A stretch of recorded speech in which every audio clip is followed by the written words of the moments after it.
students, welcome to your science class. Let's start with the revision of chapter number 4, sorting materials into groups. Okay? इसमें क्या होता है? Simple हमारे चारों side we have many different type of objects around us, right? जितने भी objects हैं like chair, table, pencil box, bottle, iron rod और anything, any object जिसको आप टच कर सकते हैं, फील कर सकते हैं, ठीक है, उसे हम बोल देते हैं ऑब्जेक्ट, राइट? तो जितने भी ऑब्जेक्ट हैं वो डिफरेंट टाइप के मटेरियल से फॉर्म होते हैं, राइट? जैसे अगर हम बात करें टेबल की, चेयर की, वुड से फॉर्म होती है, ठीक है, बेड है, वुड का बना होता है। ऐसे अगर हम बॉटल्स की बात करते हैं तो बॉटल क्या प्लास्टिक की बनी होंगी, मेटल की बनी होंगी या फिर ग्लास की बनी होती है, ठीक है। इसी तरह से डिफरेंट ऑब्जेक्ट डिफरेंट मटेरियल के बने होते हैं, राइट? सो उन मटेरियल को हम सॉर्ट कैसे कर सकते हैं, कि हमें सॉर्ट करना है क्यों, ठीक है? Why we sort material, why should we sort material? So sorting से क्या होता है, हमारे पास दो चीजें हो जाती है। एक तो जो सिमिलर टाइप के मटेरियल्स हैं वो एक सेम प्लेस में हमें मिल जाते हैं, ठीक है, similar type of materials at similar place हमें मिल जाएंगे। सेकंड क्या हमारे पास बेनिफिट होगा, उनकी जो प्रॉपर्टीज है उनको स्टडी करना हमारे लिए इजी हो जाता है, ठीक है। Sorting of material make us convenient to study the properties of a particular material, right? जैसे अगर हमें वुड के सारे मटेरियल जितने भी वुड के जितने भी ऑब्जेक्ट है वो हमने सब एक प्लेस पे रखे हुए हैं, मेटल के जो है वो एक प्लेस पे रखे हैं, ठीक है। तो अगर हमें वुड के बारे में स्टडी करना है तो हमने वुड के बारे में स्टडी किया और सारे मटेरियल के बारे में हमारे पास एक नॉलेज होगी, सारा जो वुड का ऑब्जेक्ट था उनके बारे में हमारे पास एक नॉलेज होगी कि इनकी क्या क्या प्रॉपर्टीज हैं, ठीक है, इसको हम कहाँ कहाँ यूज कर सकते हैं। तो इसी तरह से मटेरियल को अगर हम सॉर्ट करते हैं उनकी प्रॉपर्टीज के बेसिस पे तो वो हमारे लिए दो चीजें इजी कर देती है। एक तो सारी चीजें सेम मटेरियल की एक प्लेस पे मिल जाएंगी, सेकेंड उनकी प्रॉपर्टीज को स्टडी करना इजी हो जाएगा, राइट? अब हम प्रॉपर्टीज की बात कर रहे हैं, ठीक है। प्रॉपर्टीज कौन कौन सी है यहाँ पे आपको बुक में दे रखी है, प्रॉपर्टीज ऑफ मटेरियल्स, कि किस बेस पे हम उनको सेपरेट कर रहे हैं, ठीक है। सिंपल से आप एक एग्जांपल ले सकते हो। सपोज आपको जैसे कोई भी टम्बलर है या आपकी बॉटल है वो हमेशा प्लास्टिक की, मेटल की या ग्लास की बनी होती है, राइट? वो कभी भी किसी पेपर की या फिर क्लोथ की नहीं बनी होती, क्यों? कोई तो रीजन होगा।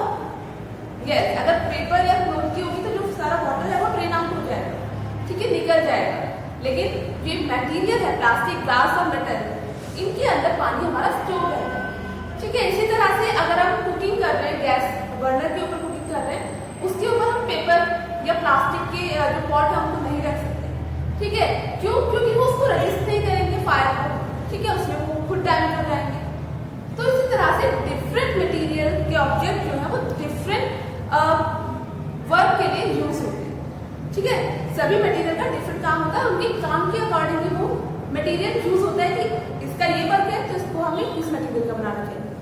सिंपल आपने किचन में देखे होंगे पैन वगैरह भी, पैन तो पूरा मेटल का है लेकिन उसका जो हैंडल होता है वो वुड का या प्लास्टिक का या फिर कुछ अलग मटेरियल का बना होता है, ठीक है, वुड या फिर अलग मटेरियल का होता है, राइट? क्यों? क्योंकि अगर वो भी मेटल का होगा तो वो भी हीट को कंडक्ट करेगा, ठीक है, और वो वार्म हो जाएगा, हम उसे नहीं पकड़ पाएंगे। लेकिन जो वुड है उसमें हीट कंडक्ट नहीं होगी और वो कोल रहता है और उसे हम इजीली पकड़ सकते हैं। सो यही रीजन है कि अलग अलग मटेरियल को हम अलग अलग काम के लिए यूज करते हैं, ठीक है। अब उनकी प्रॉपर्टीज देख लेते हैं। मटेरियल की प्रॉपर्टीज कौन कौन सी है? First one is appearance. Appearance के बेस पे आप उसको कैसे आइडेंटिफाई करोगे? सबसे पहले तो आप किसी भी मटेरियल को टच करोगे, ठीक है, कि वो रफ है या स्मूथ है, ठीक है, रफ और स्मूथ आप उसको पता लगाओगे, राइट? टच करने से आपको पता चल जाएगा कि सरफेस उसका स्मूथ है, बिल्कुल सॉफ्ट है, मुलायम है, या फिर बहुत रफ सा सरफेस है। आप सिंपल सा एग्जांपल ले सकते हो कि एक वुड लॉक लिया आपने और एक आयरन रॉड ली। अब आप टच करोगे, फील करोगे तो जो वुड वाला लॉक है वो थोड़ा रफ सरफेस होगा, ठीक है, और जो हमारा आयरन रॉड है वो बिल्कुल स्मूथ सरफेस होगा। इसी तरह से डिफरेंट मटेरियल को सॉर्ट कर देते हैं उसकी अपीयरेंस के बेस पे कि स्मूथ हमने एक साइड सेपरेट किया है और रफ सरफेस हमने देन अपीयरेंस के ही बेस पे जिसे आप कुछ चीजें लिखिए, एक आपने हमारे पास आयरन, कॉपर, मेटल और वुड के कुछ मटेरियल्स हैं, उनको अगर हम कट करते हैं या स्क्रैच करते हैं तो उसमें क्या होगा, जितने भी मेटल्स होंगे जैसे आयरन है, कॉपर है, ये स्क्रैच करने पे या कट करने पे जो न्यूली कट पार्ट होगा वहां से शाइन करते हैं, ठीक है, तो वो लस्ट्रस हो गया वहां। लेकिन जैसे वुड है, वुड को आप कट करोगे या स्क्रैच करोगे तो कहीं भी शाइन नहीं शो करेगा, राइट, वो लस्ट्रस नहीं होता है। सो उसकी अपीयरेंस के बेस पर ही आपने पता लगाया कि कौन से पार्टिकल जो है वो कौन से ऑब्जेक्ट जो है वो शाइनी है और कौन से ऑब्जेक्ट शाइनी नहीं है, राइट। सो उसके बेसिस से आप डिवाइड कर सकते हैं मटेरियल को। जो शाइनी ऑब्जेक्ट्स होते हैं उन्हें हम बोलते हैं मेटल्स एंड जो नॉन शाइनी होते हैं उन्हें हम बोलते हैं नॉन मेटल, ठीक है। जैसे आयरन, कॉपर और हमारे सिल्वर हो गया, गोल्ड हो गया, ये सब क्या हो गए, हमारे मेटल्स, राइट। अब वुड लॉग है, वो मेटल में तो नहीं आता, तो वो शाइनी भी नहीं है, नॉन मेटल में आ जाएगा, ठीक है। जितने भी शाइनी मेटल हो गए, शाइनी मटेरियल हो गया, वो हमारा मेटल हो जाएगा, और जितना भी नॉन शाइनी मटेरियल है वो हमारा नॉन मेटल में आ जाएगा, राइट। ये तो हो गया आपका अपीयरेंस। देन सेकंड प्रॉपर्टी है हार्डनेस। अब सब पार्टिकल जो है वो कुछ हार्ड होते हैं, कुछ सॉफ्ट होते हैं, ठीक है।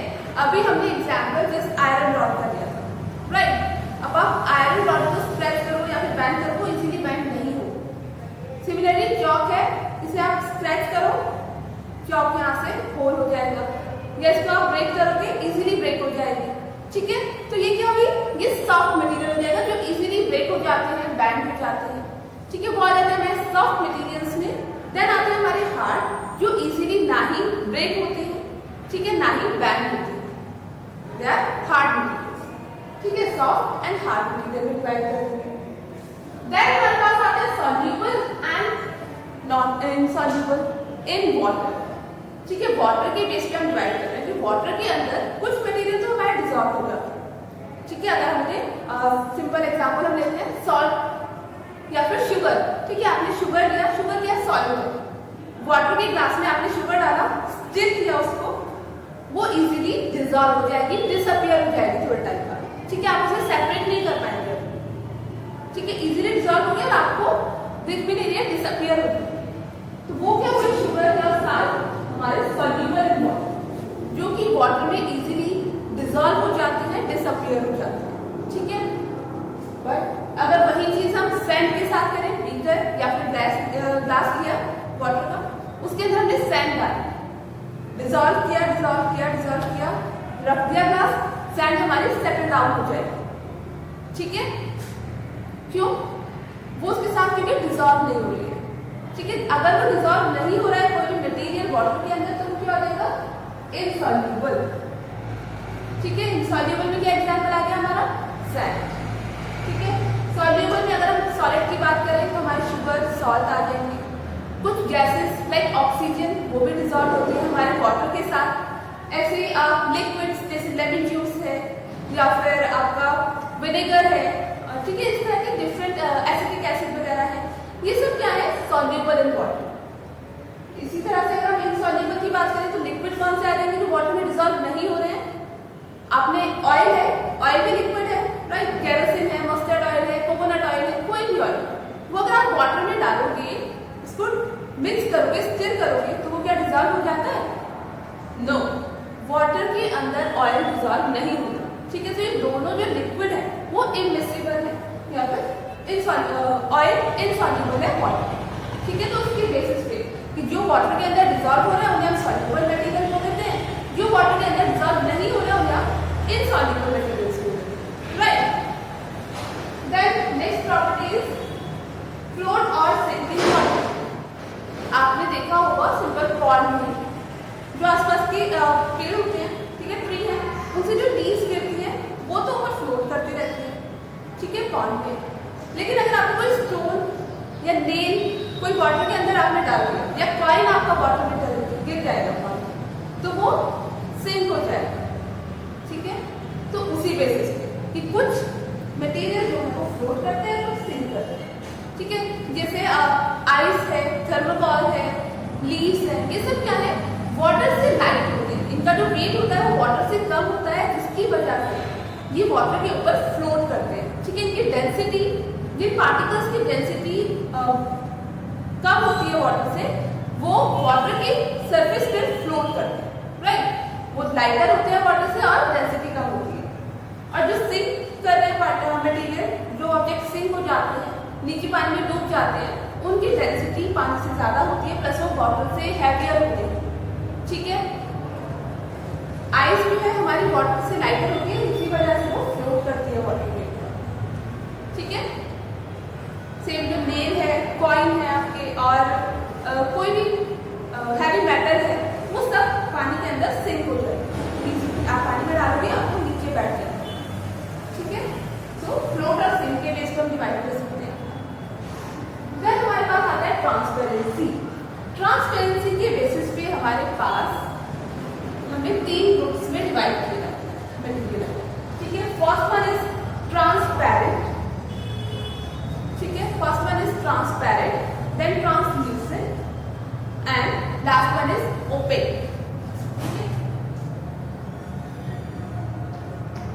Translucent,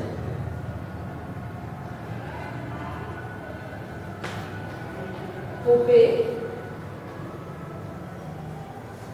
and transparent.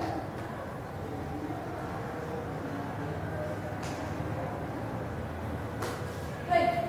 अब ट्रांसपेरेंट, ट्रांसल्यूसेंट और ओपेक में क्या डिफरेंस? ट्रांसपेरेंट कौन से ऑब्जेक्ट्स होते हैं? जिन ऑब्जेक्ट के थ्रू जो लाइट है वो कंप्लीटली पास हो जाती है। ठीक है, जिनके थ्रू लाइट कंप्लीटली पास हो जाती है, उन्हें हम बोलते हैं ट्रांसपेरेंट। लाइक आप ले लीजिए ग्लास। ठीक है, आपके जो स्पेक्स होते हैं उसमें ग्लास लगा होता है, उसके थ्रू आपको बाहर भी क्लियर दिखता है और हमें बाहर से आपकी आईज भी क्लियर दिखती है, राइट। तो वो क्या हो गया एक तरह से ट्रांसपेरेंट। देन ट्रांसल्यूसेंट, कुछ प्लास्टिक के मटेरियल होते हैं, ठीक है, या फिर आपका जो बटर पेपर है, आप उसके थ्रू देखोगे तो आपको दिख तो रहा है, दूसरी साइड का आपको दिखेगा तो, लेकिन वो बहुत ज्यादा ब्लर दिखता है। ठीक है, कुछ क्लियर इमेज नहीं होती, तो उसे बोलते हैं ट्रांसल्यूसेंट। ठीक है, ट्रांसल्यूसेंट कौन से मटेरियल होते हैं? जिनके थ्रू जो लाइट है वो पार्शियली पास होती है, कंप्लीटली पास नहीं होती, उन्हें हम बोलते हैं ट्रांसल्यूसेंट। इसमें कौन से एग्जांपल आ जाएंगे? आपका ऑयल पेपर आ जाएगा, बटर पेपर आ जाएगा। ठीक है, फिर आपका आता है ओपेक। ओपेक वो मटेरियल होते हैं या वो ऑब्जेक्ट्स होते हैं जिनके थ्रू लाइट पास ही नहीं होती। ठीक है, आपको उसके दूसरी साइड का दिख ही नहीं सकता। सिंपल सा एग्जांपल है वॉल। वॉल की साइड आप देख सकते हो? नो। तो ये क्या हो जाएगी? ओपेक। ठीक है, सिमिलरली आपकी बुक है, बुक अगर आपके फेस के आगे है तो आपको उधर का दिखेगा नहीं, क्यों? लाइट नहीं पास हो रही है, इसलिए वो क्या हो जाएगा? ओपेक। ठीक है, तो जिस मटेरियल के थ्रू या जिस ऑब्जेक्ट के थ्रू हम आर पार नहीं देख सकते वो हो जाते हैं ओपेक। ट्रांसल्यूसेंट, जिन ऑब्जेक्ट्स के थ्रू हम देख तो सकते हैं दूसरी साइड बट क्लियरली नहीं देख सकते, वो आ जाते हैं ट्रांसल्यूसेंट। देन ट्रांसपेरेंट, जिन ऑब्जेक्ट्स के थ्रू हम क्लियरली दूसरी साइड देख सकते हैं। ठीक है, लाइक ग्लास, वाटर एक्सेट्रा। सो ये आपका चैप्टर है, पिछला चैप्टर रिवाइज हमने किया इसको, आपके एक्सप्लेनेशन पहले क्या चुकी है ऑलरेडी। इसमें हमने क्या किया? मटेरियल्स क्या होते हैं, ठीक है, जिस मटेरियल क्या होते हैं, जिस मैटर का कोई भी ऑब्जेक्ट फॉर्म होता है उसे हम मटेरियल बोलते हैं। ठीक है, उनको सॉल्व क्यों कर रहे हैं, क्या बेनिफिट्स हैं, यहाँ पे बेनिफिट पता चल गए। अब उनकी प्रॉपर्टीज पढ़ना इजी हो जाता है, तो हमने यहाँ पे प्रॉपर्टीज कुछ देखी, मटेरियल की कौन कौन सी प्रॉपर्टी देखी, अपीयरेंस, उसके बेसिस पे रफ और स्मूथ, ठीक है, देन मेटल और नॉन मेटल, देन हार्डनेस, कुछ जो सब्सटेंस कुछ जो ऑब्जेक्ट्स होते हैं वो सॉफ्ट होते हैं और कुछ हार्ड होते हैं, देन सॉल्युबल और insoluble in water, some materials are easily soluble और dissolve in water but some do not dissolve in water, then float और सिंक इन वाटर, कुछ मटेरियल जो होते हैं, कुछ ऑब्जेक्ट्स फ्लोट कर जाते हैं लाइक थर्माकोल, लीव्स और पेपर, प्लास्टिक मग्स एक्सेट्रा, उनमें फ्लोट कर जाते हैं, जिनकी डेंसिटी और वेट वाटर से कम होता है, लेकिन जिनकी डेंसिटी और वेट वाटर से ज्यादा हो जाता है वो सिंक कर जाता है, राइट। देन हमने पढ़ी ट्रांसपेरेंसी, इसके बेसिस पे 3 टाइप ऑफ ऑब्जेक्ट्स होते हैं, transparent objects, translucent and opaque. ठीक है, I hope this is clear to you. Now come to your exercise. So yes, this is your exercise. First question of your exercise is name 5 objects which can be made from would. किन्हीं भी objects, कोई भी ऐसे 5 objects बताने हैं जो कि would say form होते हैं। सो यहाँ पे मैंने 5 लिखे हैं, आप कोई भी 5 लिख सकते हो जो कि वुड से फॉर्म होते हैं। ठीक है, यहाँ पे मैंने लिखा table, chair, doors, box, desk, आप बेड दे सकते हो या कुछ भी, ठीक है, जो वुड से फॉर्म होते हैं। So now come to the next question. Select shiny objects. ठीक है, यहाँ पे कुछ ऑब्जेक्ट्स दे रखे हैं आपको, 4 ऑब्जेक्ट्स हैं, इसमें से आपको शाइनी ऑब्जेक्ट्स जो है वो फाइंड आउट करना है। Okay, so glass ball, plastic toy, steel spoon and cotton shirt. इनमें से शाइनी ऑब्जेक्ट्स कौन कौन से हो सकते हैं? स्टील स्पून तो शाइन करती है मेटल की फॉर्म में, ठीक है, steel spoon and glass spoon, ये दोनों शाइनी मटेरियल्स होते हैं। Okay, now third question, list all the items known to you that float on water. ठीक है, वाटर के ऊपर फ्लोट करते हैं, उनकी लिस्ट बनानी है आपको, कोई भी आइटम ले सकते हो। Now check and see if they will float on oil और केरोसिन। ठीक है, जो मटेरियल आपको पता है कि वाटर के ऊपर फ्लोट होते हैं, उन मटेरियल की एक लिस्ट बनानी है। फिर चेक करो कि क्या वो ऑयल के ऊपर भी फ्लोट हो रहे हैं। ठीक है, तो यहाँ पे मैंने आपको कुछ मटेरियल्स की लिस्ट दी है, एक प्लास्टिक बॉटल, ठीक है, piece of paper, wood, thermocol, plastic ball, balloon, hair, etc. All these materials float on water because their density is less than water. ठीक है, जिसकी डेंसिटी वाटर से कम होगी वो वाटर के ऊपर फ्लोट कर जाएगा। सेम प्रोसेस में हमारा ऑयल के साथ वर्क करेगा। ठीक है, जिसकी डेंसिटी ऑयल से कम होगी वो मटेरियल हमारे ऑयल के ऊपर फ्लोट कर जाता है। ठीक है, लाइक अगर हम बात करें बैलून और हेयर्स की, तो इनकी डेंसिटी जो है हमारी ऑयल की डेंसिटी से या केरोसिन की डेंसिटी से कम होती है और ये इनके ऊपर फ्लोट कर जाता है। बट कुछ जो वुड होती है, ठीक है, कुछ वुड की जो डेंसिटी कम होती है ऑयल से, तो वो फ्लोट कर जाती है, अदरवाइज वुड भी फ्लोट नहीं करती है ऑयल को। ठीक है, सो किसी भी चीज को फ्लोट करने के लिए उसकी डेंसिटी वाटर या ऑयल से कम होती है, तभी वो फ्लोट करती है। Third question. Now fourth question is of matching. यहाँ अगर आपको कुछ ऑब्जेक्ट्स दे रखे हैं, उधर मटेरियल्स दे रखे हैं, उनके साथ आपको मैच करना है कि कौन सा ऑब्जेक्ट किस मटेरियल का फॉर्म है।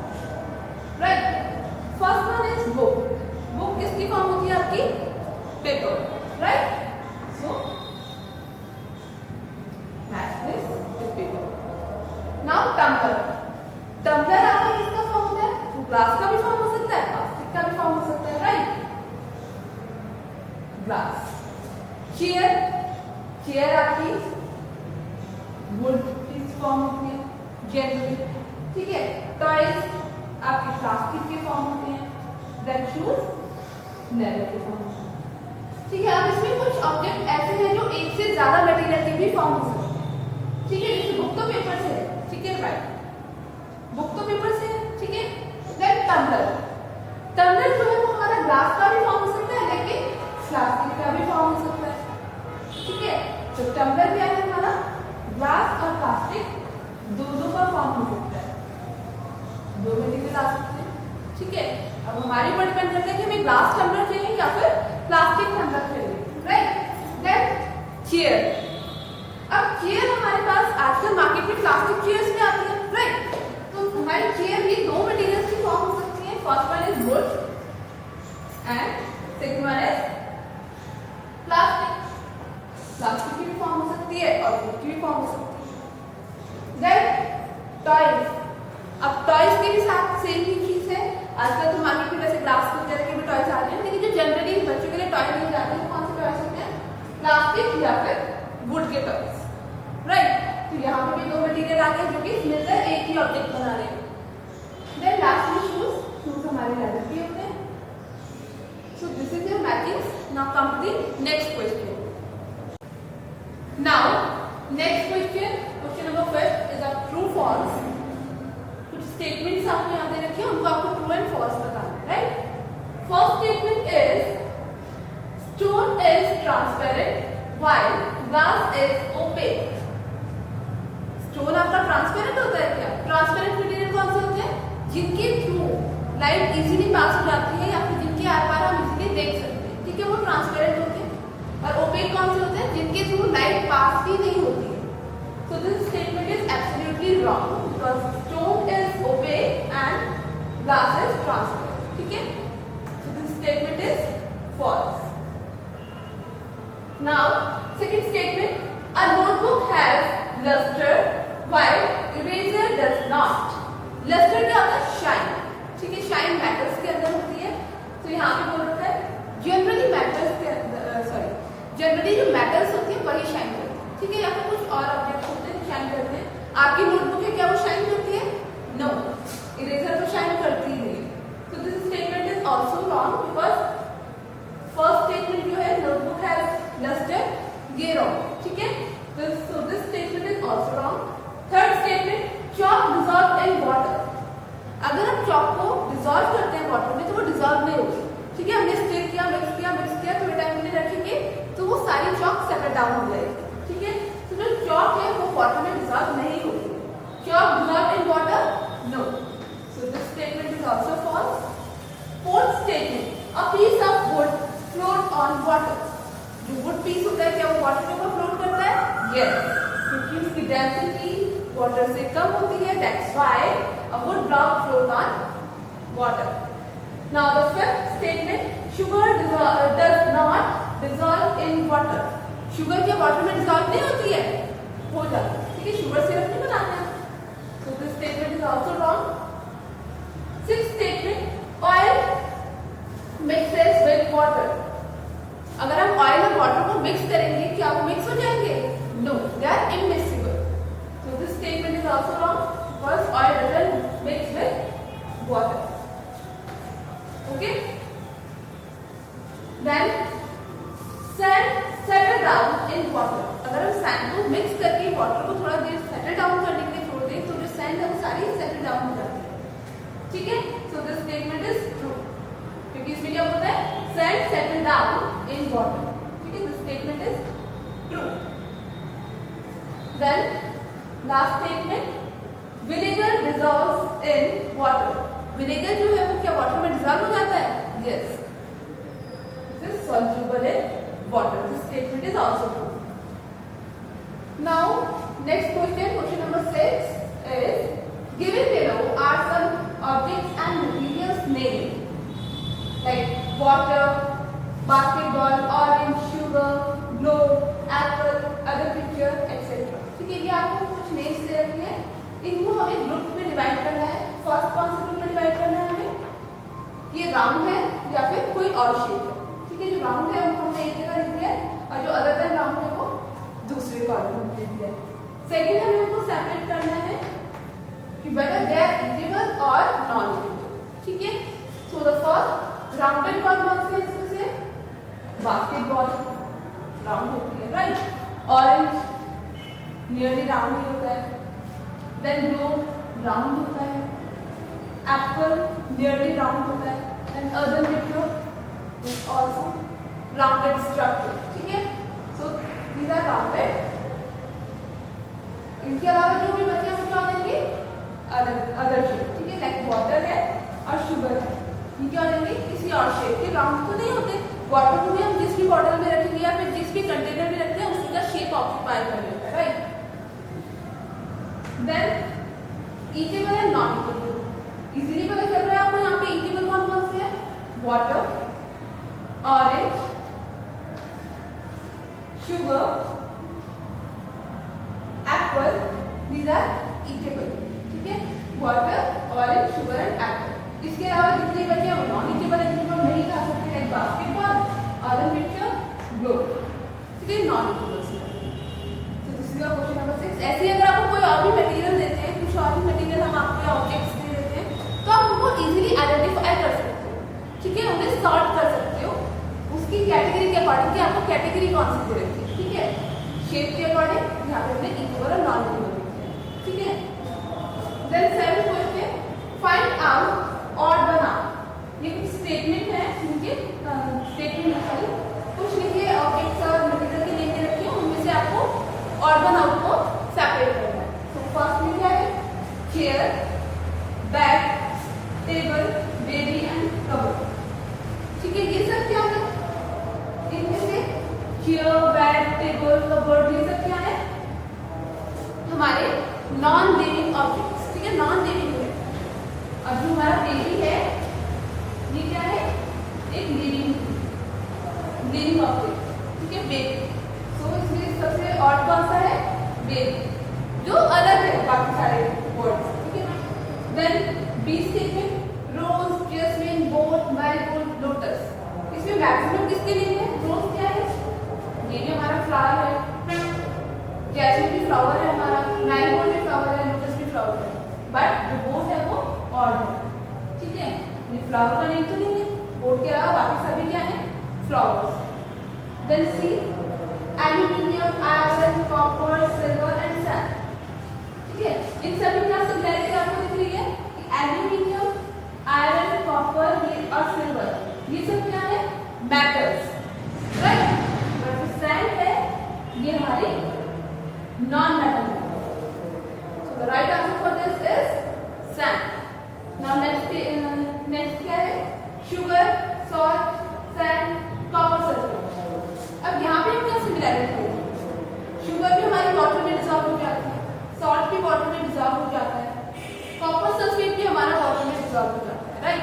तो all are soluble in water except sand. ठीक है, तो यहाँ पे कौन सा लेगा ऑड बनाओ? Odd sand. ठीक है, so this is your exercise. Now come to the MCQs. Let's start with MCQs. First MCQ is an oily paper sheet will be. जो एक ऑयली पेपर शीट है या बटर पेपर है वो क्या ट्रांसपेरेंट होता है, ट्रांसल्यूसेंट होता है, ओपेक होता है या कैन नॉट बी प्रिडिक्ट। ठीक है, हमने बात की थी कि ट्रांसपेरेंट कौन से होते हैं? जिनके आर पार हम इजीली देख सकते हैं। ठीक है, जिनके थ्रू लाइट कंप्लीटली पास आउट हो जाती है। ट्रांसल्यूसेंट, जिनके थ्रू लाइट पार्शियली पास होती है। ठीक है, सो जो ऑयली पेपर होता है उसके थ्रू जो लाइट है वो पार्शियली पास होती है और हम क्लियर नहीं देख पाते हैं। ठीक है, देख सकते हैं लेकिन क्लियरली नहीं देख सकते उसके across. So the oily paper sheet will be translucent. Next MCQ, choose the opaque object from the following. Opaque objects कौन से होते हैं? जिन ऑब्जेक्ट्स के थ्रू लाइट पास आउट नहीं होती। ठीक है, जिन ऑब्जेक्ट्स के थ्रू लाइट पास नहीं होती उन्हें हम बोलते हैं ओपेक, जिनके अक्रॉस हम नहीं देख सकते। सो चारकोल, एयर, ग्लास, वाटर, इन सब के थ्रू तो हम देख सकते हैं, लाइट भी पास हो जाती है ये सभी के थ्रू। ठीक है, बट जो चारकोल है उसके थ्रू लाइट पास नहीं होती है और ये एक ओपेक ऑब्जेक्ट का एग्जाम्पल है। Now third MCQ, which is a set of transparent material, glass and air, water and glass, and water and air, or all of these. So glass and air transparent है। ठीक है, light easily पास हो रही है, water के through भी पास हो जाती है। So all of these are transparent material. ठीक है, ग्लास, वाटर एंड एयर तीनों के through light easily pass out हो जाती है, तो ये तीनों किस में आ जाएंगे? हमारे ट्रांसपेरेंट मटेरियल्स में। Now fourth question, which object shines? कौन सा ऑब्जेक्ट शाइन करेगा? Plastic toy, cotton shirt, steel spoon और स्टोन पीस। सो इन सब में सबसे ज़्यादा शाइनी चीज़ कौन सी है? Steel spoon. ठीक है, सो the right answer is steel spoon. Now fifth question, which one of the following is insoluble in water? ठीक है, हमने प्रॉपर्टी पढ़ी थी ना, सॉल्यूबल और इनसॉल्यूबल इन वाटर। उसमें से बताना है कि इनमें से क्या चीज़ इनसॉल्यूबल है वाटर में। अल्कोहल, सोडियम क्लोराइड, शुगर और कोकोनट ऑयल। ठीक है, बाकी सब अल्कोहल, सोडियम क्लोराइड और शुगर ये सब वाटर में इजीली डिज़ोल्व हो जाते हैं, बस जो कोकोनट ऑयल है वो वाटर में डिज़ोल्व नहीं होता, ये इनसॉल्यूबल होता है। ठीक है, इमिसिबल होता है, मिक्स नहीं होता है वाटर के साथ। तो the right answer is coconut oil. Now sixth question, which of the following float on water?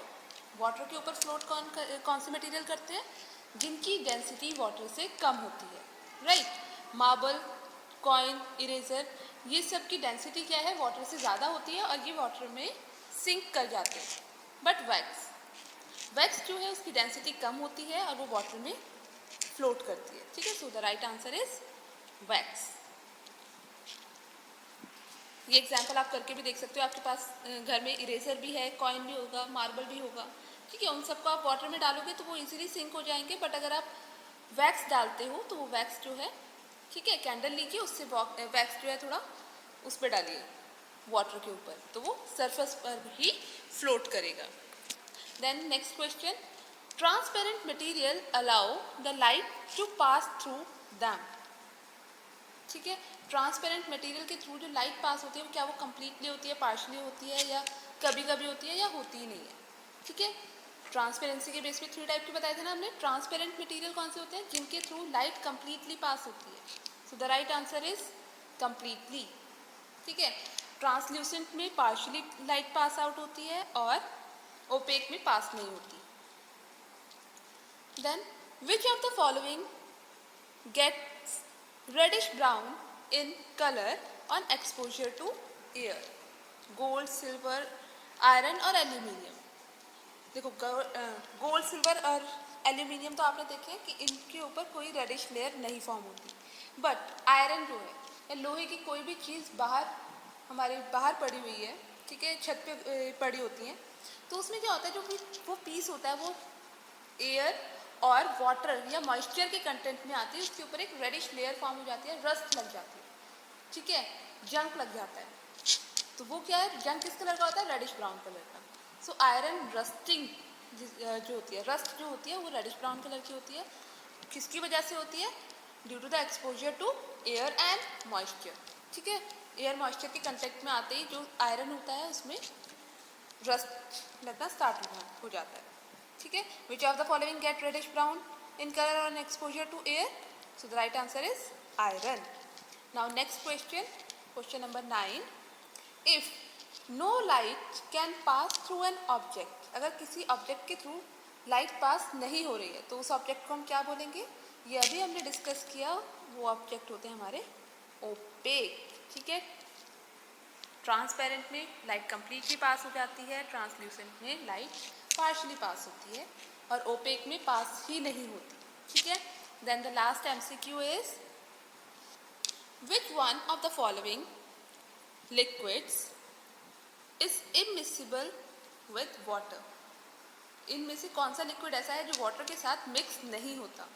Vinegar mix हो जाता है, ग्लिसरीन ये भी मिक्स हो जाता है, लेमन जूस भी मिक्स हो जाता है, बट कैरोसिन क्या मिक्स होता है? No. So the right answer for this question is kerosene. Okay, so this is your complete exercise. ठीक है, ये एमसीक्यूज जो है इसमें न्यू ऐड किए हैं, इन्हें आप ध्यान से पढ़िए. ये आपको पहले एक्सप्लेनेशन पार्ट में नहीं कराए गए. I hope this chapter is clear to you now. So, thank you.